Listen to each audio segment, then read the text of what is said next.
everybody, and welcome back to the Twitter Files. So, as promised, I have a chat/debate with Alex Berenson. He is the independent journalist who released the last Twitter Files, the 13th Twitter Files, that was specifically about one of the board members that works on Pfizer and how he used Twitter to censor.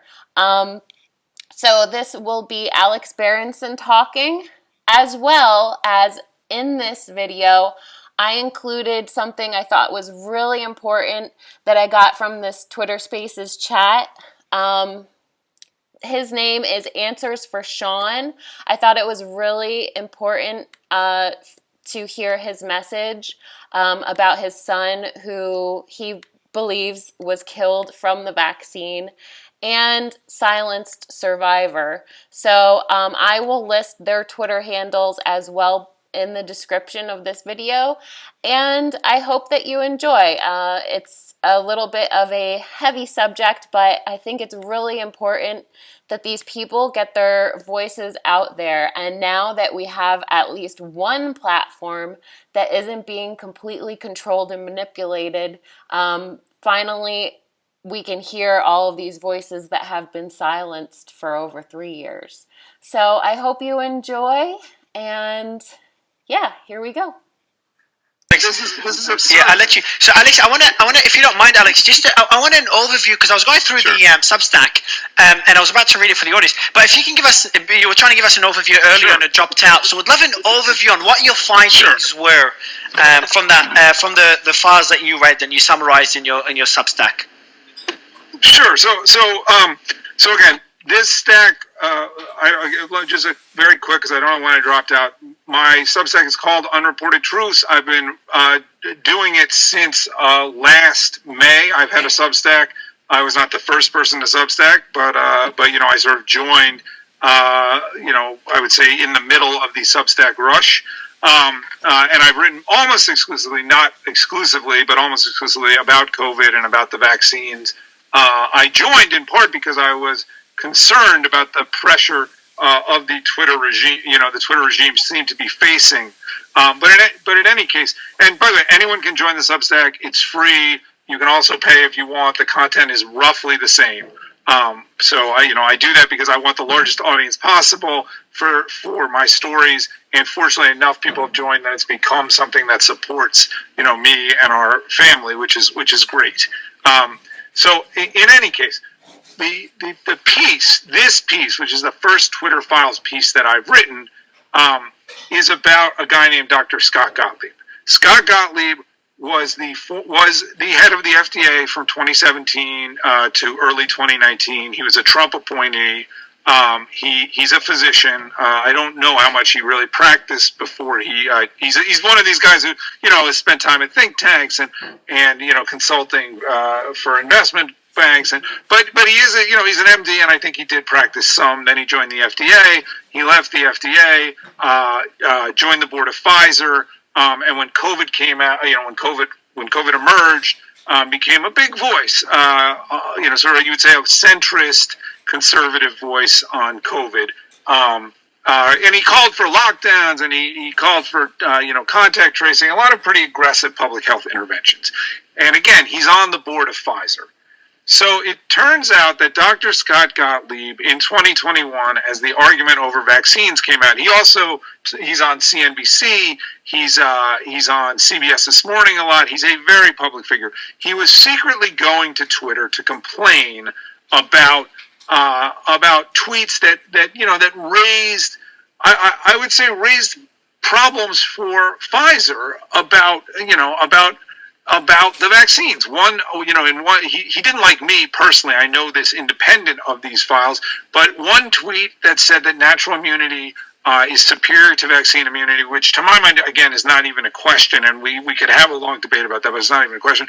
And then a second tweet, interestingly, that didn't have seemingly direct bearing on the vaccines, but was about school closings and how dangerous those might be for kids. And so that was happening at a time when it was pretty clear that vaccines for 5 to 11-year-olds were going to be approved. And I shouldn't say how dangerous the school closings were. I should say how dangerous COVID is to kids. And so if parents don't think COVID is very dangerous to kids, they might be less likely to run out and get their children vaccinated against COVID. And in fact, the majority of 5 to 11-year-olds have not been vaccinated against COVID, and in Europe, that's even more true. So Dr. Gottlieb, I would say, was secretly interfering with debate around the vaccines in a way that benefited a huge company of which he's the director, or a director, and which paid him almost, since he joined the board, has paid him probably in the range of $1 million. So to me, that's a pretty significant story given his profile. Alex, did he go straight from being the commissioner of the FDA to being on the board of Pfizer? And I muted you, by the way, Alex, just because there was a bit of feedback sound from your end, so you can unmute and continue speaking. Alex, you're muted. Can you hear me? Yeah, we can, yep. Yes. Okay, so he there was a 3-month gap. I don't know if that's the minimum legal period or not. He left the FDA, I believe, in March 2019 and joined Pfizer's board in June 2019. And by the way, he's not just one of the board members of Pfizer. He's one of the 7 members of the executive committee, and he's the head of the regulatory and compliance committee. So even though he hasn't been on the board that long, he's a very senior member of the board. So I was just wondering, because the tweet that you've posted, it is labeled as misleading, but it wasn't removed. But you do refer to it as censorship. Why do you view that necessarily? Why do you use the word censorship? Since it wasn't because the tweet removed? can't be liked or shared. So it does limit the reach of the tweet. I think, essentially you only see it if you were following Dr. Gerard. I mean, what Scott Gottlieb said to Todd O'Boyle, who's a Twitter employee, and I think this is not a coincidence, Mr. O'Boyle was the same person who the White House would go to when they wanted information censored. And so what Gottlieb said to O'Boyle was, this could go viral. And when you put these tags on it, you prevent it from doing that. So Gerard only has a few thousand followers. So essentially, those are going to be the only people who can see that tweet. Go ahead, Catherine. Oh, I'm just wondering, do you think there is the reason that he was listened to is because, where does his influence come from? Because he's the head of this company that is an advertiser, because there is greater power, or is it because, Twitter might think, oh, he has a point, and that's their internal mechanism for moderation? So internally, they rejected this effort at first pass, and then at some point, this was slapped on anyway. Why that happened at this point, I don't know, and that's a possible follow up story. I don't think Scott Gottlieb went to Todd O'Boyle and said, we spend 30 or 50 or however many $1 million or 10, however many $1 million it is a year. I don't think he had to do that, and I don't think he would do that. This is where the influence is influence, right? You don't tell people how important you are.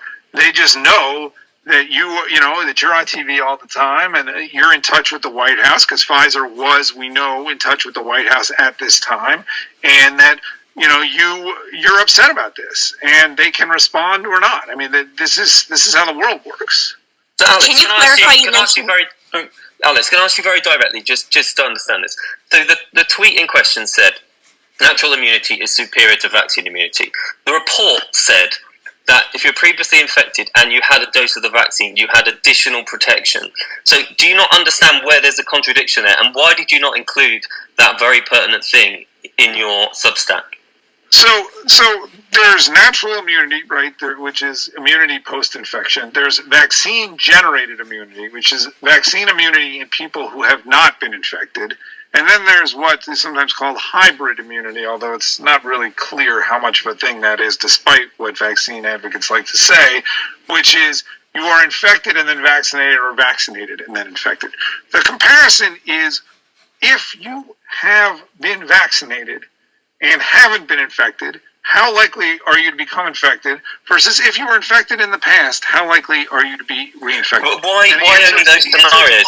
Why only those scenarios, Alex? Why are you dismissing the scenario of someone who's been infected and then had a vaccine who has a better chance of not getting COVID? Why are you dismissing that as though it's completely irrelevant? You realize there are literally hundreds of millions of people in that situation, and you're saying it's irrelevant, so irrelevant that you chose to leave it off your Substack. Is that not just confirmation bias, that you went into this process wanting to confirm your own biases, so you decided to leave off the only part of the report that very clearly stated that the vaccine plus a previous infection gives you higher immunity? Why would you leave So let Alex reply, please, Sam. Yes.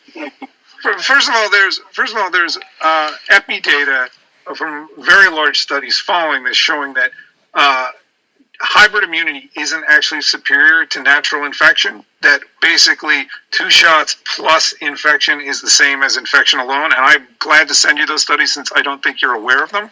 Second of all, this tweet wasn't about that. This was about somebody comparing natural infection and vaccine-generated immunity. And Sam, please, guys. Sam, please, yeah. Just to let Alex make the point. I understand your concern, Sam. But yeah, Alex, we're talking about I will cover. Sam, yeah, whoever muted now, I just did. Yeah, Alex, I'll let you reply, and then we'll go to Molly if you don't mind. So, Alex, do you want to finish your reply? Just you got to unmute, please. Alex, you got to unmute. Sure. Thanks, bro. I'm not going to go around in circles on this. I've said what I've said about it. Yes, families can drop. You can't cite guys, information bias, and then Sam, I understand your concern, Sam. I think the audience understands the concern as well. And Alex replied to it. I do, because the report is pretty in depth. So both points were made. I do want to go to Molly. You've been waiting patiently for a while, Molly. Hi, this is Dr. Rutherford. I know the great Molly James is on as well, so just wanted to clarify. This is Dr. Rutherford. If I'm remembering correctly, the study that claimed that so-called hybrid immunity was better, I think it was based on antibody levels, which is not really a good endpoint to determine if immunity is better. So I just wanted to say that, and if someone wants to argue, feel free. Yeah, I think it's a point we can discuss a bit later as well, because I know Alex doesn't have a lot of time, so I wanted to ask him more about the report and anything else he found. But there's definitely a discussion worth having after Alex jumps off. Sorry, I'll let you finish, Molly. Okay. Yeah, I just wanted to mention, like in August of 2021, I was on Kentucky Tonight on a live program, KET, which is the PBS channel in Kentucky, and I but we had a discussion, kind of a debate. It was me and 4 other doctors, and I brought up natural immunity at that time. And by this time, we were seeing breakthrough infections, so-called breakthrough infections of people who were fully vaccinated. And so it was clear that this so-called vaccine did not work. I just wanted to bring that out as well. And I think I've shared that episode if anybody wants to go back and watch.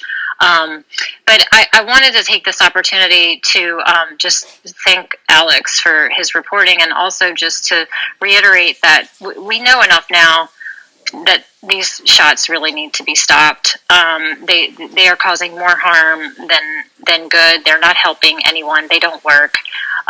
So I wanted to get that in before I have to go. I've got patients to see, and then hopefully Molly James will chime in as well. Thanks, Dr. Rutherford, and good to have Molly James here as well. Before we go to Molly James and Our Voice Matters, Lindsay, Nelson, and Tara's back with us as well. I want to get another question for Alex. Anything else? So one point that I see that you've really highlighted, and I'm sure Nick has more questions for you, Nick and Catherine. They've read the report before I did, so I'm just reading it now. There's a serious conflict of interest on who had influence on censorship, without getting into specifics, within Twitter. Would you say that would be the highlight of your concern from the report? The question's for you, Alex. You just got to unmute, please. Berenson? Alex Berenson? You got to unmute, bottom left corner. Perfect. Yeah, it's good now. Sorry. That's okay. No, thank you for that. Look, I'm very frustrated, actually, with where this is going, because it doesn't matter whether Brett Gerard said that the moon is blue and the vaccines make your leg fall off, okay? He has the right to say what he wants. The fact that he was right about this and that natural immunity is far superior to vaccine-generated immunity is almost irrelevant. It's not irrelevant, but it's almost irrelevant. And I'm really sick of people saying, well, prove it. Like, it's not Scott Gottlieb's place to say what can and cannot be said on Twitter. And it's frankly not the federal government's place to say it. The federal government is the U.S. federal government is the most powerful voice in the world. It's the most powerful force. It's the most powerful voice. If it can't overcome me and a few other people raising questions about these vaccines, then the vaccines don't work. Okay? It's that simple. All right? And I am sick. You just dropped out, Alex. Oh, you're back with us? Scott Gottlieb. Oh, you're back. Yeah, Alex, you're back. Yeah. You just dropped out for a bit. Yeah, we do. And your message. Yeah, go ahead.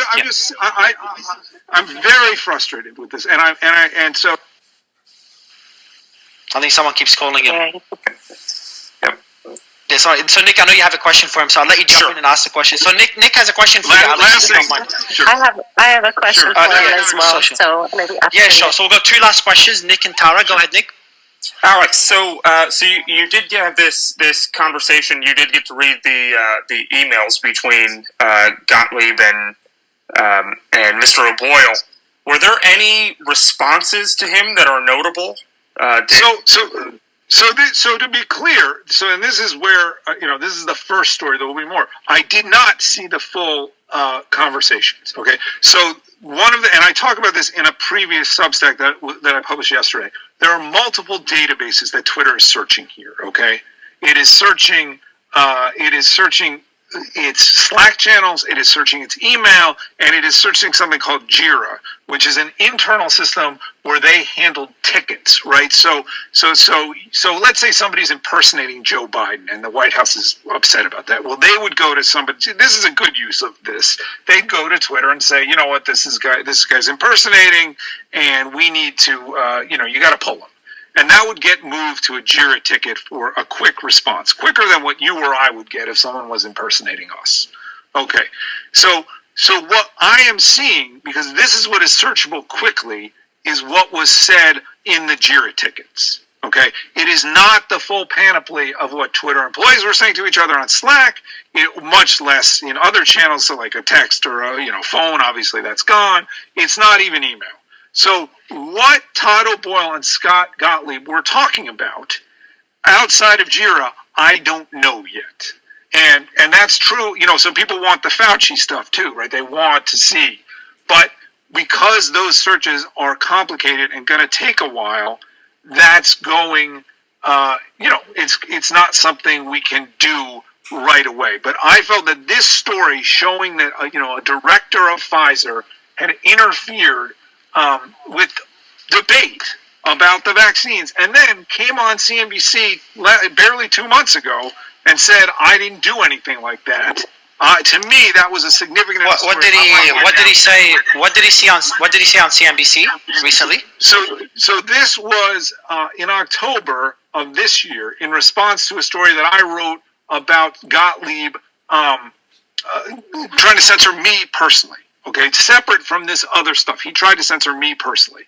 And he also, same thing, he went to Twitter, tried to censor me. Okay, so he said in response to that, Someone called you again, Alex. About of Tony Fauci. Sorry. Can you hear me? Oh, good. Yeah, we can, yeah. He said, I was worried about the safety of Tony Fauci and vaccine advocates, and that's why I got involved in this. And that's clearly, you can read what he was actually worried about when he emailed Todd in regards to this tweet that Gerard sent. He's worried about something negative about his company's vaccine will go viral. So that's got nothing to do with the safety of vaccine advocates. It's him trying to protect his company's interest. And that's Alex, that's clear. We do have Nick. Do you want to go to Tara for the next question? Well, last thing, then I got to go. Yeah, go ahead, Tara. Alex, my question was, first of all, I want to say I'm sorry on everyone here's behalf for the way you were treated after coming in here and taking the time to do this, because you are the first one out of everyone who's released any files to come in and do this on Mario's space. So appreciate you taking the time. I wanted to ask you, do you think, and obviously this is probably more of a personal question, that lives would have been affected or perhaps saved had this information not been censored? And what recourse do we have now? Where can we take this? Is there legal action we can pursue, or do you already know that there's anything in the works? I think it's too early to know at this point what the net benefit or cost of the vaccines is. I genuinely think that it looks worse and worse and worse as time goes on. Clearly last year there was a period of time when infections went way down and deaths went way down. You can see clearly it's what I call the happy vaccine valley in my book Pandemia. But that era is long gone, and I think we're at a point of net negative right now. Where we wind up, I don't know. But what I would say is it almost doesn't matter. What matters is that for the purposes of science and public discourse, debate should be open. People should not try to censor dissenters, even when they're wrong, even when they're saying crazy things. Let it work itself out. Okay.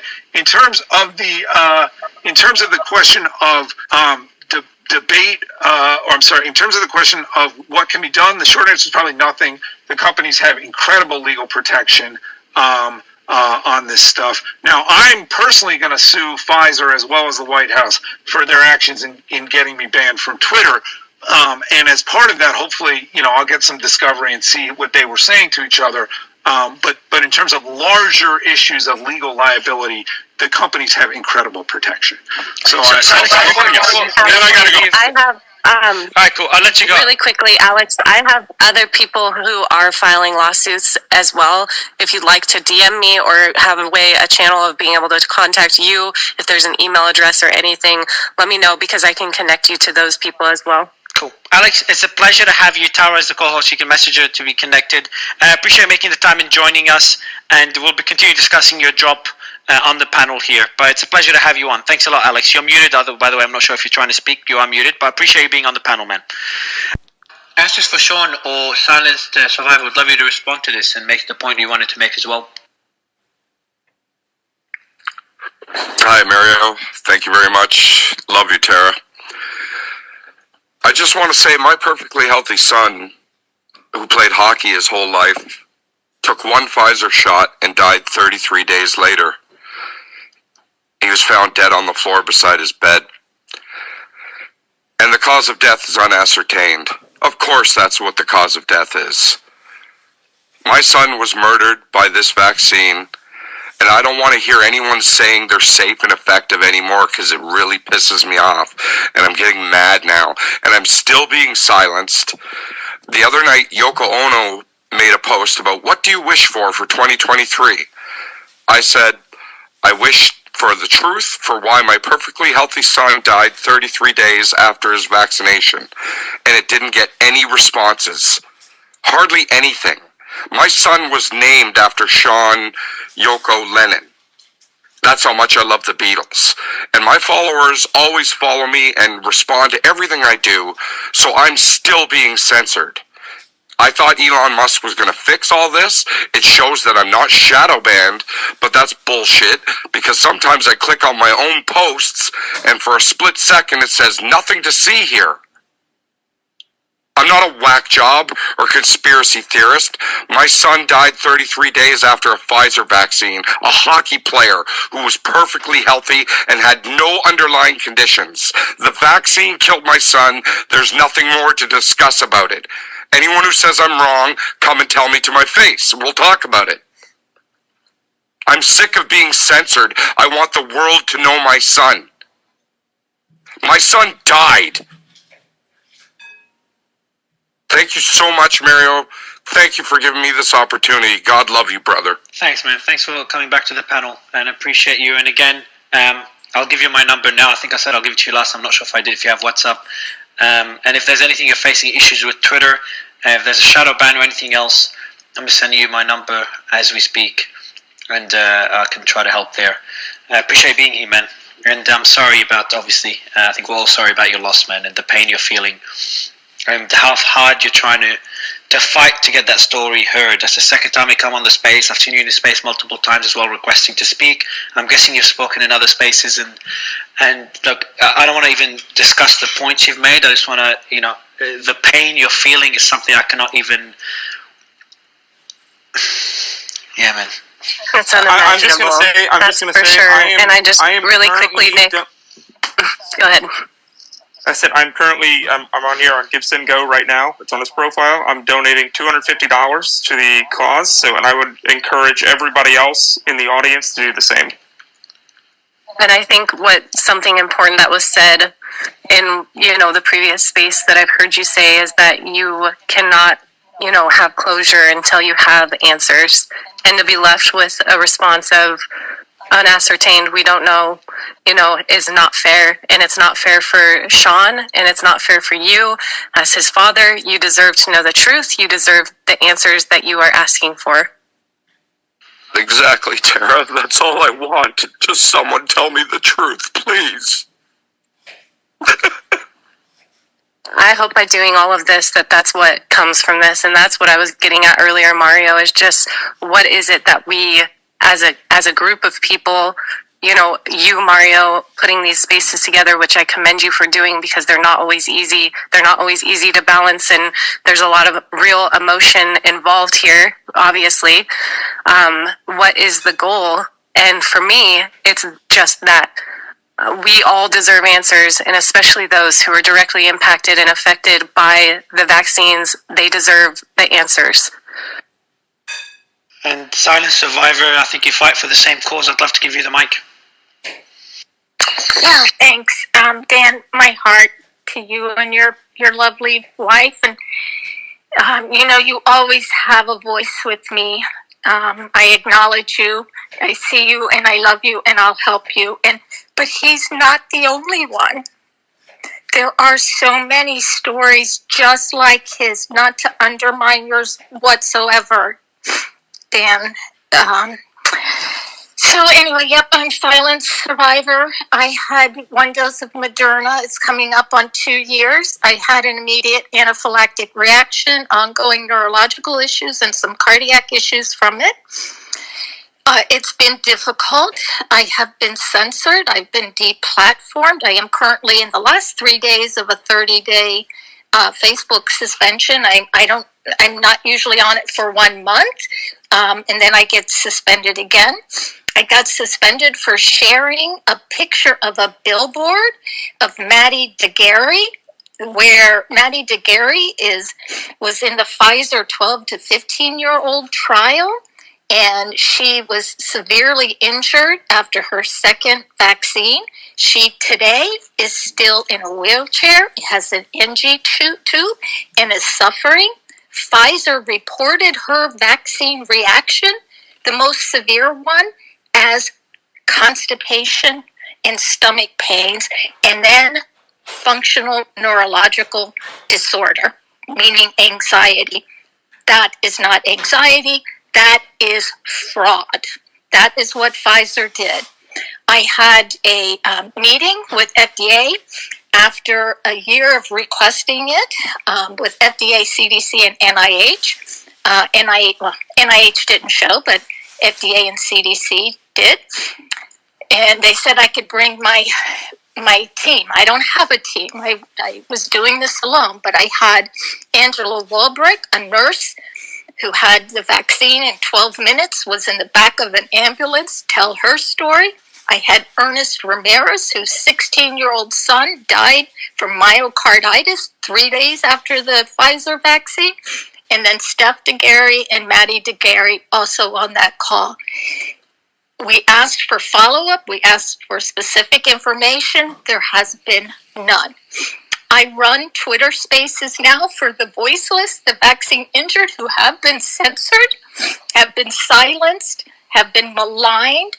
My other name is Misinformation. I got that name from a bunch of evidence-based doctors who called me that, among a lot of other things like anti-vax or garbage, fake news, and killer, just for sharing my story. And then they took a picture of me and they tweeted it out. I don't understand. I've never met the doctors previously that would do something like that. We just want to be acknowledged, we want to be researched, and we want help. So, and then I'll stop and maybe Steve can, if you're still here, Steve, address this one thing. If you haven't seen it, I encourage everybody to please look at one Steve's Substack. He has a good summary of it. But just yesterday, there was a leaked video that came out from the Israeli MOH, where their director of their Ministry of Health and their researchers that had been looking at the vaccines, it was them discussing their findings. And their findings show, not surprising to me, all of the neurological issues that are not short-term. They admitted in the video these are long-term issues, yet they still push the jab. Steve can maybe talk, if he has a minute, a little more on that, because everybody needs to see that. Thank you so much, Mario. Tara, you're a bulldog. I love you. Thank you for fighting for us, every one of you. Thank you for allowing me to speak. Thank you so much for coming. We really appreciate it. Yeah, I'd like to follow up on that. So there you have it, guys. That was a chat with Alex Berenson and Answers for Sean and Silent Survivor. I hope you enjoyed this. I think the information is really important, again, to get out there. And speaking of that, this is a very hot topic. So it's going to be hard for little channels like mine to get started, especially speaking about stuff like this. So if you're not subscribed, I really appreciate it if you do subscribe and give me a like. I will be sure, if there's any Twitter file releases, to make sure that you get a video of the Twitter files reading that day, definitely within 24 hours of the release. So you can be sure to stay here and stay updated. And I just appreciate you all, and thank you for tuning in. I'll talk to you next time. Take care. Bye-bye.